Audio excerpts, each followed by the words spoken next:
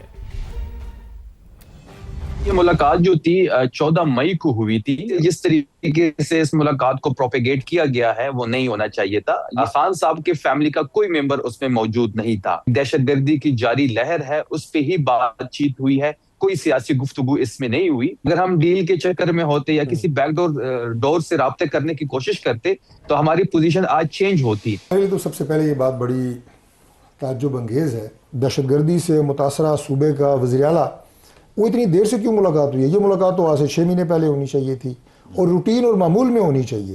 اس لیے اس کو سیاسی رنگ دینا، وہ چاہے کوئی پی ٹی آئی کا بندہ دے یا کوئی اور دے، بالکل غیر مناسب ہے۔ اگر وہ کوئی پولیٹیکل بات بھی کرے تو ان کا رائٹ ہے۔ لیڈر آف اپوزیشن اچکزئی صاحب کے چیمبر میں رانا ثناء اللہ صاحب اور میں گئے ہیں اور انہوں نے جا کے دعوت دی ہے کہ ہم چاہتے ہیں کہ پرائم منسٹر کی اور آپ کی ملاقات ہو، جو کہ طے ہے، اس کا وینیو سیٹ ہونا باقی ہے کہ ملاقات ہوگی عید کے بعد، کہاں ہوگی یہ طے ہونا باقی۔ اب آپ کو بتائیں پنجاب کے مختلف شہروں میں زلزلے کے شدید جھٹکے محسوس کیے گئے، چھتیں گرنے سے ایک شخص جاں بحق اور 10 افراد زخمی ہو گئے۔ زلزلے کے جھٹکے منڈی بہاؤالدین، سرائے عالمگیر، پھالیا، بھیرا، مرید کے اور جہلم میں محسوس کیے گئے۔ جہلم کے علاقے جلال پور شریف میں متعدد مکانات اور عمارتوں کو نقصان پہنچا۔ چھتیں گرنے سے 14 سال کا ایک لڑکا جاں بحق ہو گیا۔ 10 زخمیوں میں سے 3 کی حالت تشویشناک بتائی جا رہی ہے۔ ترجمان پی ڈی ایم اے کے مطابق دیگر علاقوں میں بھی نقصانات کا جائزہ لیا جا رہا ہے۔ زلزلہ پیما مرکز کے مطابق ریکٹر سکیل پر زلزلے کی شدت 4.8 ریکارڈ کی گئی۔ زلزلے کا مرکز جہلم سے 58 کلومیٹر جنوب مغرب تھا۔ زلزلے کی گہرائی 12 کلومیٹر ریکارڈ کی گئی۔